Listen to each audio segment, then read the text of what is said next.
Освободившиеся после сноса аварийных домов городские территории перешли в собственность Государственного жилищного фонда Республики Татарстан, который уже представил первоначальный проект застройки улицы Гоголя многоэтажными жилыми домами. Главный архитектор Зеленодольского муниципального района Юрий Герасимов категорически не согласен с таким подходом. Он считает, что высотные здания уничтожат былой колорит улицы и сделают ее безликой. Зеленодольцы поддержали главного архитектора. Не хотелось бы, чтобы здесь застроили все многоэтажными домами, и чтобы у нас возникла проблема такая же, как, скажем, в Казани, в солнечном городе. Там просто-напросто невозможно пройти среди машин. То же самое будет здесь, если здесь застроить многоэтажками. Горожане ратуют за комфорт, зеленые зоны отдыха и объекты, которых в этой части Зеленодольска им не хватает.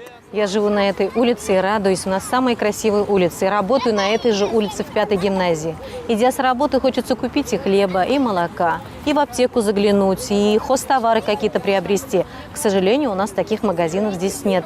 Улица Гоголя пустая.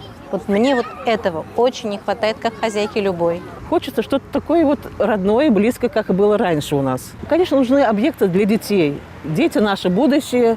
И думаю, акцент нужно делать вот на это, чтобы наши дети чувствовали себя вот прекрасно, комфортно на своих улицах. Вот у нас, допустим, сейчас вот был когда-то кинотеатр.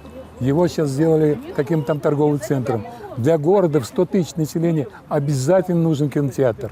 Обязательно. В этой части города кинотеатр. Главный архитектор города и района Юрий Герасимов считает, что улица Гоголя может стать самой красивой в Зеленодольске и комфортной для проживания.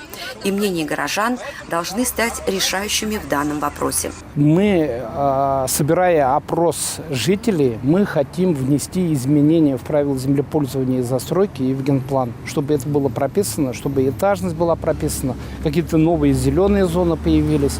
Пока на данный момент освобожденные территории благо позволяют это сделать.